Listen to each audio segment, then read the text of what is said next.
Chapter 1. Sue and Debbie were always at the flea market. Every Sunday there was a large flea market just a few miles from their home and they would go there and pick up something once in a while. Today was a beautiful sunny day and once again off they had gone. As the two of them walked from table to table, Sue found an old photo. She was not sure what drew her to it, but she wanted it, and when the man said 1.00 she took it. It was of a lady in her 20s standing next to an old rambler probably from the early to middle 1960s. She put the photo in her pocketbook and spent the rest of the afternoon enjoying the hot July day without another thought of the picture that she had just bought. When Sue got home that night she took out the photo and examined it once more. There was a number on the back that indicated it was from Kodak but no other identification marks. The woman had dark hair and was about 5'2", probably around 30. She seemed genuinely happy. She put the photo in her curio cabinet and went about her business. But, the next morning as Sue headed out the door to work she found the photo on top of her pocketbook. Strange, she thought. Oh, maybe someone else had looked at it and had placed it there so she would find it. Everyone was still in bed so she thought that she would ask about it when she got home. Debbie was at her home when she went to get her keys. There in her pocketbook she found that old photograph. The one that Sue had bought yesterday at the flea market. She turned it over and thought to herself, how did that get here? She would call Sue later. This was strange. When Sue got out of work she decided to give Debbie a call. This is when she got the shock of her life. Debbie had the photo at her house. She had found it in her pocketbook? What on earth do you mean? Sue gasped.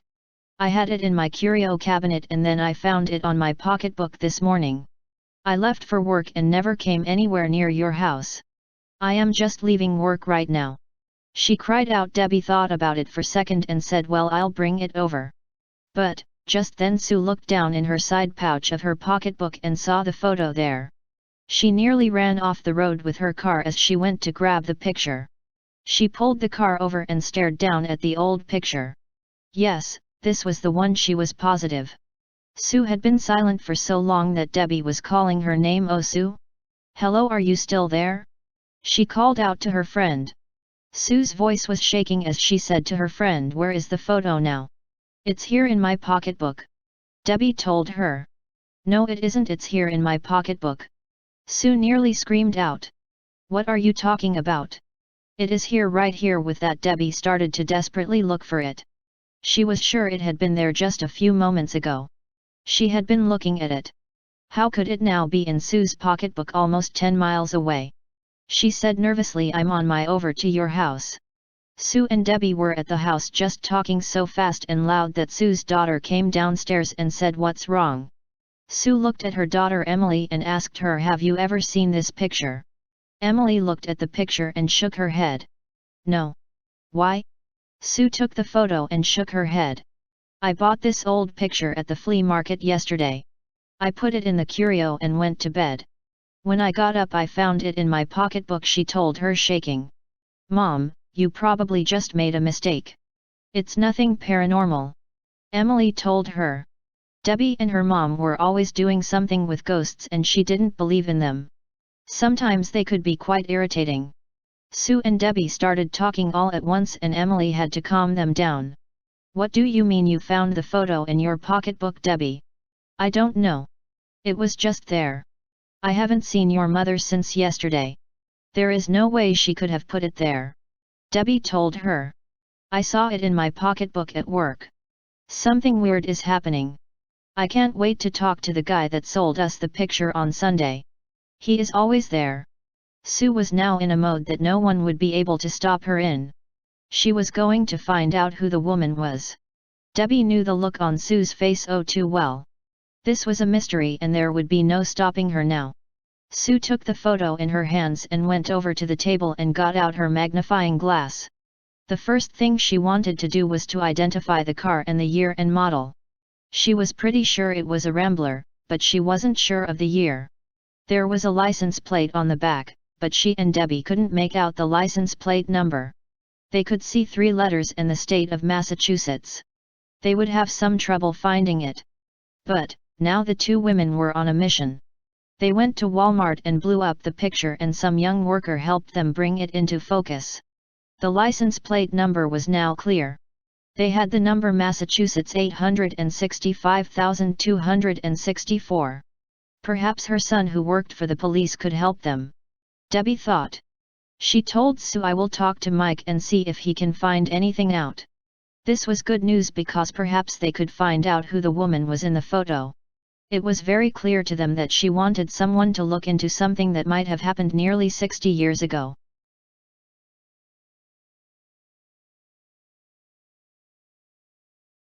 Chapter 2. Finally it was Sunday once more, and Sue and Debbie headed out to the flea market once more. As two of them rounded the corner of one of the many aisles that made up the large market, they saw the man that had sold Sue the picture. Sue and Debbie didn't want to appear too interested. But, they wanted to know some more information. Sue turned on her nicest smile and said, "Do you remember us? We bought the old photo of a rambler. Were there any other pictures like that in your large pile of old photos?" Jack smiled. He wasn't surprised to see the two women back at his table. This photo had given him to think that there was a possibility that something was very strange happening with it. He and his wife had found it everywhere and with no explanation. Ever since he had bought it in a large box of other pictures, strange things had happened to him. Come to think of it, they had stopped ever since they had bought the picture. As the women tried to appear casual, Jack could see that they were nervous. So he gave them his best smile and said, "No, I am sorry, it was in a box at the auction down the street, Liberty Auction.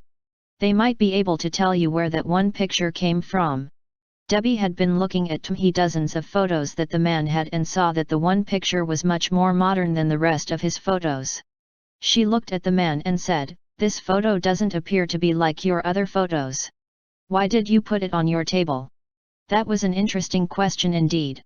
This was a point where he needed to keep avoiding or be straight up. He couldn't keep this a secret anymore. He needed to know that these women were having the same things happen to them that he had himself. He cleared his throat and motioned the two ladies to go to the back towards his truck. Sue and Debbie looked at each other and willingly followed the man. They watched as Jack looked down at his feet and was obviously having a difficult time dealing with what he had to say. So Sue decided to speak up. "I want to tell you something that you would probably not believe. Both Debbie and I have had some strange things happen with this photo." While trying to appear casual about everything, Jack said, "What happened?" That was when the two friends told him about how they had found the photo every place but where they had left it. Even in her room Sue had heard strange things, and Debbie D had even seen something dark moving out of the driveway. It had been large and she swore it was a car. That was when Jack told them his story. "I bought this photo along with a large box of other photos from the Liberty Auction House down the street. They have an auction every other Wednesday and I have bought several items from them over the years. Never have I had anything happen like what happened to me during the 3 days that the photo came into my house." Jack took a deep breath and went on. "I am a logical person, a person who has never believed in the supernatural or ghosts anything, but what happened to me and my wife?" Just then a lady came over carrying 2 coffees. She said hello and Jack introduced her as his wife Trudy. She looked at the picture and shook her head. "Oh, that picture, strange things happen when you have it in your possession. No matter where I put that darn photo, it ended up in my purse. I left it on the bureau in my desk at work and it always showed up in my purse. I was the one that put it on the table and was thrilled to find out someone had bought it. Now I see you here, and I know that you are experiencing the same thing." Jack was the one that offered a solution. "You know that tomorrow morning the auction will be open. There will be workers there and we can talk to the owner. He is a friend of mine and if he knows anything about the picture, he might be able to tell us where it came from."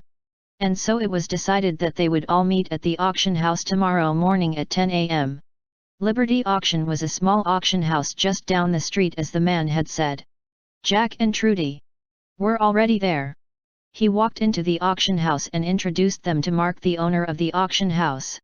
Mark was a large man with big muscles from moving things himself over the years. Debbie and Sue smiled and showed Mark the photo. This photo had come from he wasn't sure. Mark looked and remembered how one day it had been sitting on his desk. He had bought houses in the past few weeks and was not sure where the photo had come from. So he went into his office and started to go over his books. After several minutes of looking over everything, he came up with two different possibilities. I will tell you what I will call these two numbers and see what they say. With that, Mark called the first number. No, there were no photos in the box. No, he had no idea about any photos. Mark thanked the man and hung up. With that, he picked up the phone and called the second number. As soon as the woman answered, he knew that he had called the right number. The woman that answered the phone was very nervous but admitted that the picture was from the 1960s and that the woman was her mother. Why, what is going on with the photo? She demanded. Sue was the one that answered the question. Mark had put the phone on speaker and she could hear everything that was being said.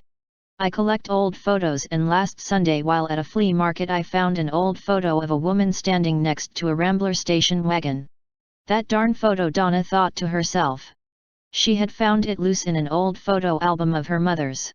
The photo had been in here for years, and as the glue had gotten weak it had become loose. It was a picture of her mother, but something about it gave her the creeps. She said, "How can I help you?"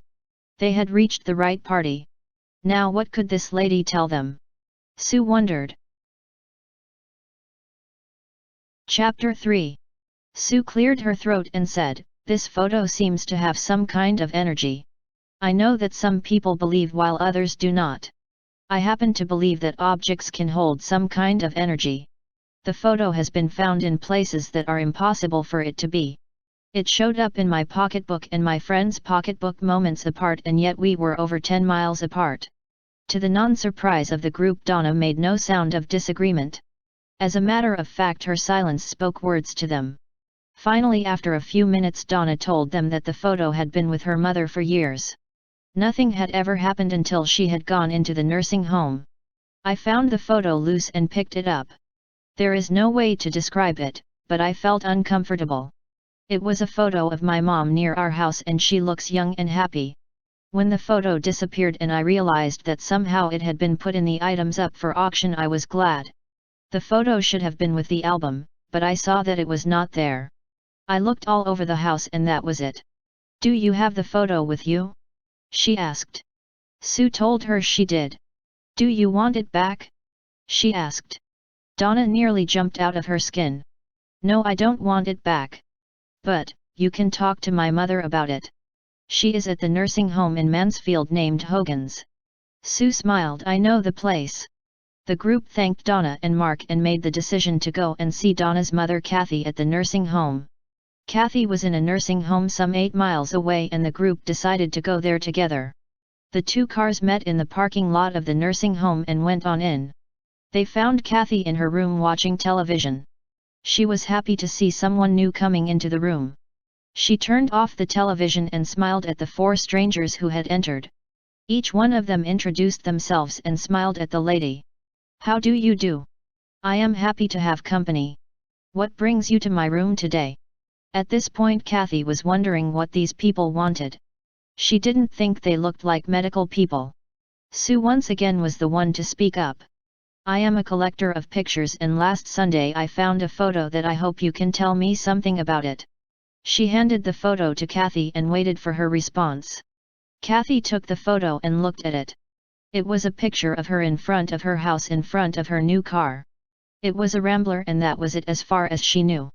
But how did this picture end up at a flea market? She wondered. "Where did you get this?"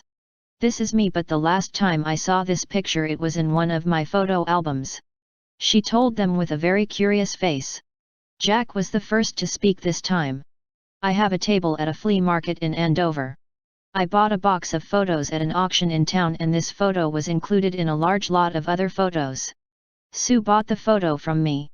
I was wondering, did anything happen when the photo was taken?" "Happen? No, nothing, it's just me in front of our new car. Nothing happened, like I said, it sat in my old photo album for years. I don't think I have even looked at it in the last 5 years once." "Why do you ask?" Kathy said. The last thing the group wanted to do was upset this lady. She was very nice and in her 90s, and she knew nothing strange about the photo. So Sue asked, "Do you know what happened to the car when you traded it in?" she asked. Kathy gave a small laugh about it. Yes, she knew who had bought the car. It was a friend of theirs and he had bought it as an extra car. Yes, the man's name is or was John Fielding. His daughter and my daughter Donna are still friends. You could ask her about it. Maybe she will know something. The group left the nursing home without many answers. They would need to talk to Donna again. Perhaps they would be able to talk to her friend. This was getting very interesting. That night they called Mark and asked him to call Donna once again. All of the group could do was wait. Perhaps Donna wouldn't call back. Donna was at home watching television. She had been doing nothing all day but wonder what that photo was. She had gotten a call from her mother who had found the visit from those four strangers. She had found them friendly and polite. It had made her day. But, now she was thinking of her friend Mary. They had graduated high school together and still kept in contact with each other. Her dad had bought the Rambler many years ago. Perhaps she would have some information on it. Mary had recently retired and was at home when the call from Donna came. She was pleased to hear her friend's voice, but surprised to hear what she said about the old photo. Oh yes, I remember that old car. My dad taught me how to drive in it. Let me see, we got it from you when we were in about 10th grade. My dad kept it until the old thing was barely moving and then Pete took it over. You remember my brother? It seems that he drove it for a while and then I don't remember. I will give him a call when he gets out of work and see what he did with it. Donna had no sooner hung up when her phone rang once again. It was the guy from the auction house. For a moment she thought about not answering, but now she too was curious about this photo and this old car. Hi, I am sorry, I am waiting for a call from a friend of mine. Her dad bought the car from the dealer where Kathy and her husband had traded it in. The last time Mary, my friend, had remembered the car, her brother was banging around in it. I will tell you what, give me Sue's number and I will call her as soon as I have more information.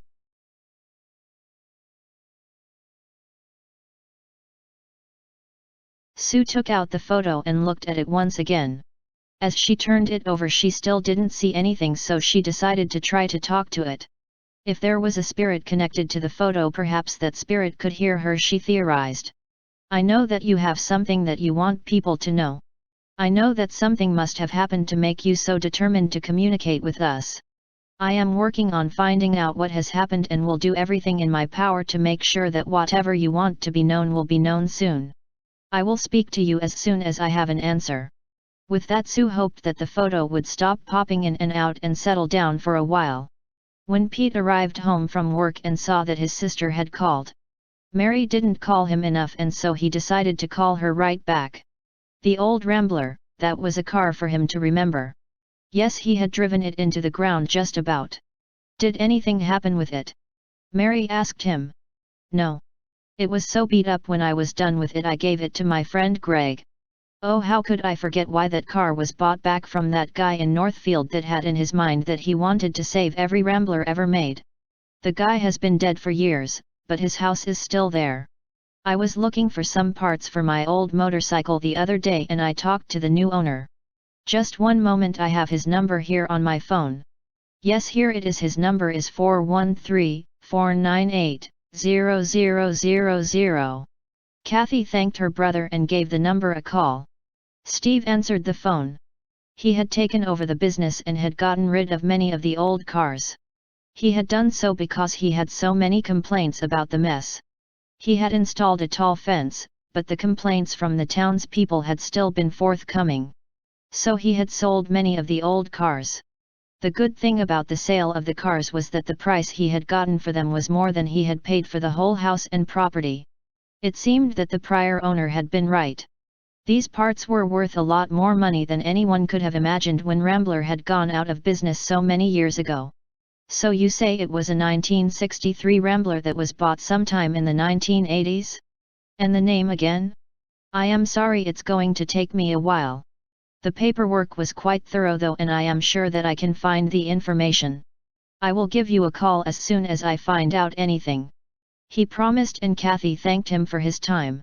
There was a story that he had heard from a neighbor about a 1963 Rambler that had been in the back lot for years. Steve had laughed when the neighbor had said that the car was haunted. The neighbor insisted that once in a while the horn would blow even though there was no battery in the car. There was also stories that the car's headlights would blink on and off also.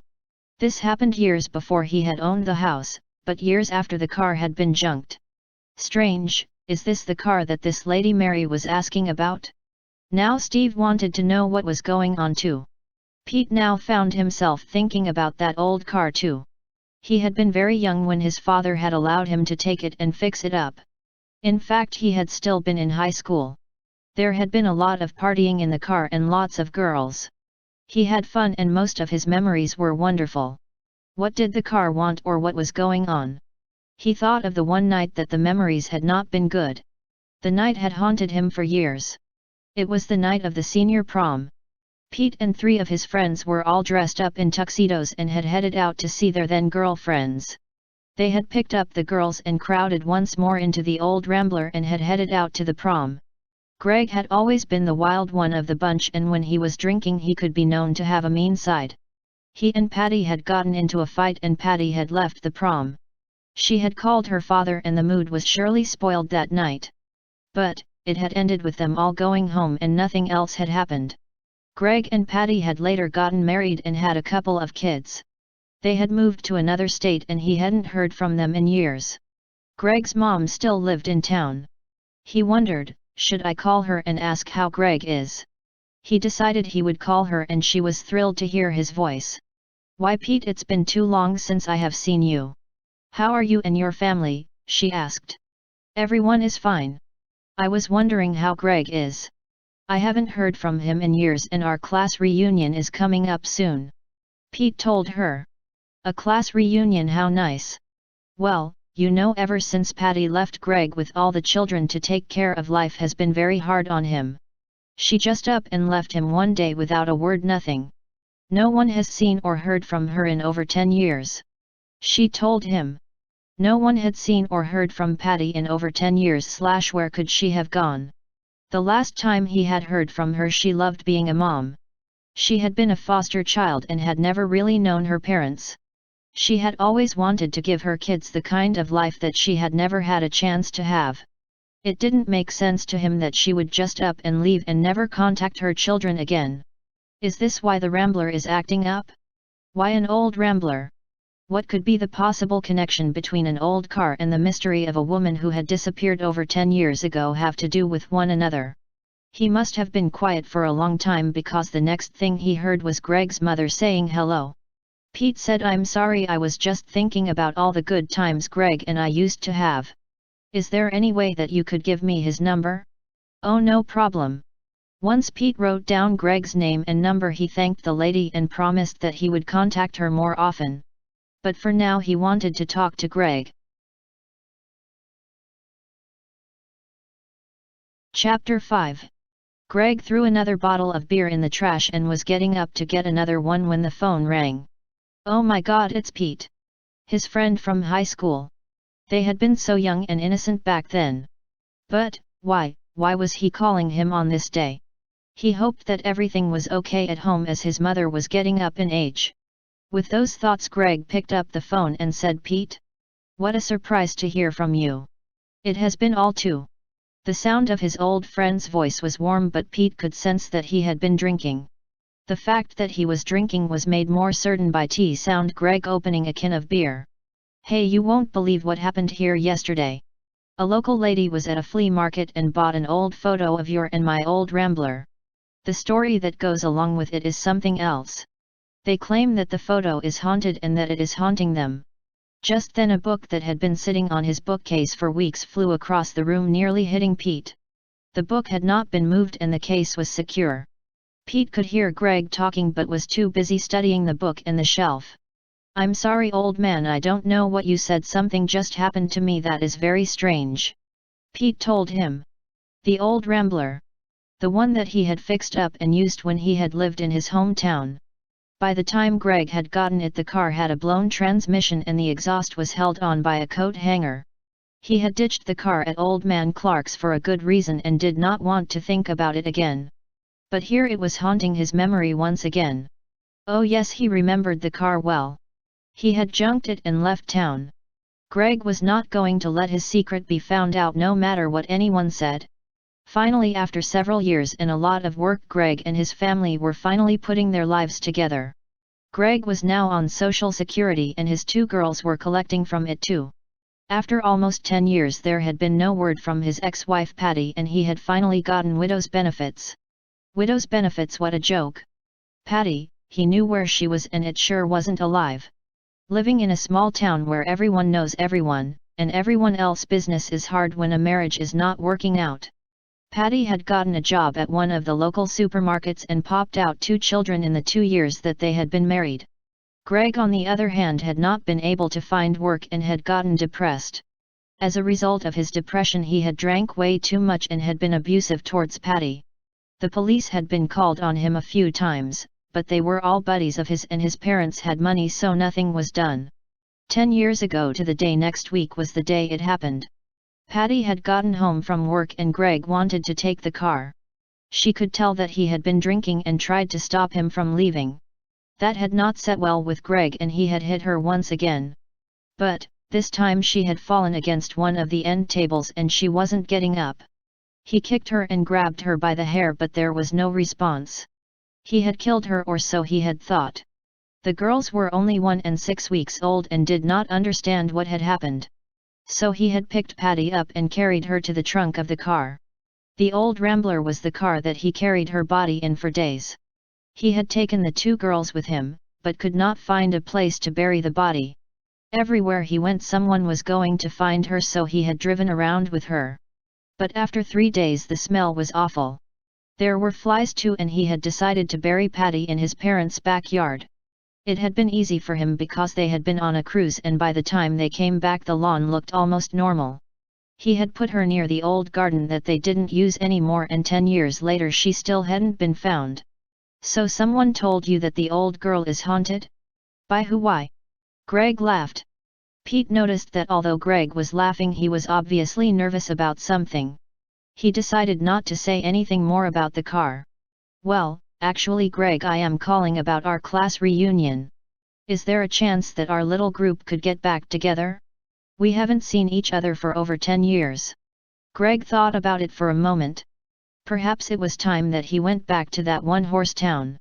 His mom was always bothering him and he could check up on the issues of that old car. Could they still find his wife's blood after all these years? Could they find something now that they couldn't have found earlier? Now he was worried. Putting on the most cheery voice that he could muster, Greg told him, yes, I was planning on making a trip with my girls this summer anyways. My mom is always asking me when I am going to come back. So we will see you next week? Pete asked him. Yes, I will see you then. Pete told him. Steve was going over the old records from Mr. Clark. He had pages and pages of handwritten entries to go over, but there it was, a 1963 Rambler titled To a Greg Spencer had been turned in for junk on June 23, 1999. It was still there in the lot untouched. He knew the location because Mr. Clark had kept very thorough books. Steve couldn't wait until daylight. He had to go out to that car and check it out tonight. Although Steve had installed very bright lights and a very tall fence, the journey out to the old Rambler was treacherous. There were auto parts scattered everywhere and this car had been in the back for over 10 years and no one had come near it for at least half of that time. But as he got closer he heard what sounded like someone was kicking it. It sounded as if someone was trapped inside of the trunk. The trunk had long been broken and Steve had to use a screwdriver to force the rusted trunk to open. But, when he opened it the kicking stopped, and when it opened he found it to be empty. Steve jumped back and yelled out and ran for a few hundred feet. That photo was nothing. What was going on? He didn't want to go back alone. Oh, I'll call Mark. He thought to himself.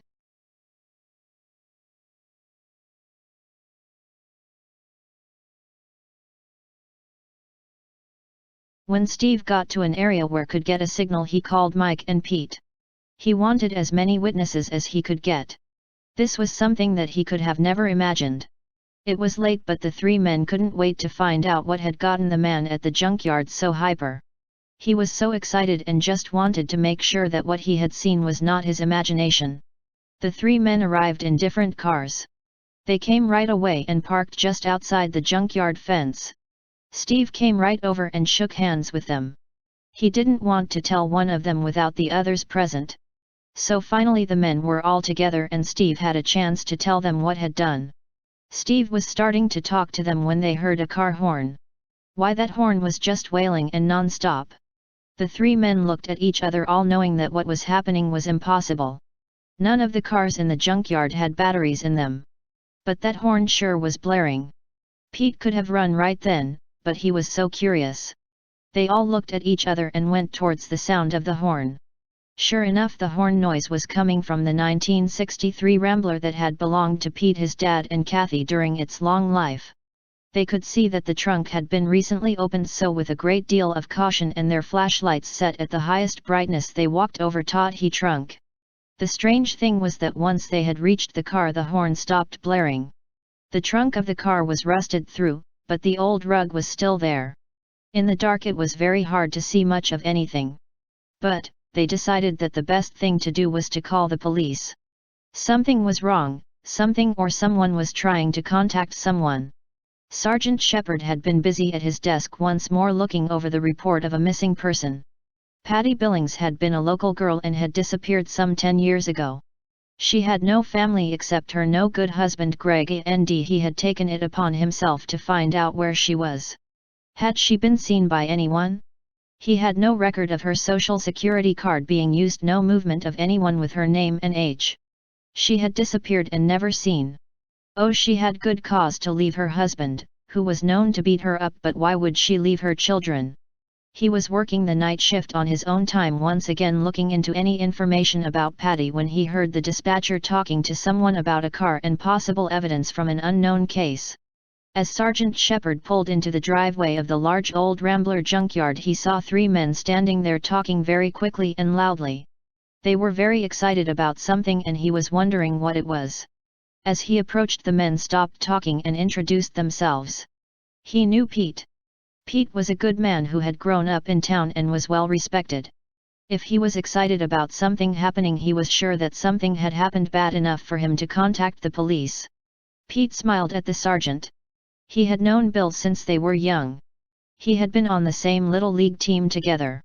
So Pete spoke up first. Do you remember the old Rambler that I had when I was a kid? Do you remember that I sold it to Greg Billings over 10 years ago? Bad. How could he forget the old death trap? It could only go about 30 miles an hour, it had no muffler and the brakes were bad. Why? What brings up that car from so long ago? That was when Pete told his friend about the photo and what had happened. Sergeant Shepard headed out to the lot and up to the car that they had been so excited about. There was no horn, no lights turning on and off, just an old car. As he walked over to the car, he thought about Patty Billings. This was the car that Greg and she had been driving during the time that Patty had disappeared. The car had been sitting here all along. But it had been 10 years. Could they find any evidence? Days went by and soon Greg was going to be in town. He wanted everything done and ready for him. If he had done something to Patty, everyone wanted to know. The police had gone over the car with a fine-tooth comb and forensics was working overtime to find out if there was any evidence in the car. Sergeant Shepard had gone to his captain and she had given him permission to obtain a search warrant on the Billings farm. With cadaver dogs in tow and the assistance of the state police, they descended upon the farm. Ma Billings had been a wonderful lady, well liked and respected in town. She was upset about the search warrant but didn't seem all that surprised. Late that afternoon the remains of Patty Billings was found. It was not a deep burial but had been hidden by the large bush and garden in the back. Ma Billings had no idea about the body of that, they were sure. She might have had her suspicions but she could not imagine her son was capable of such an act. The body was just being removed when Greg Billings came in the driveway. He saw the activity and began to turn around, but was caught by Sergeant Shepard, who was on the phone with the lab.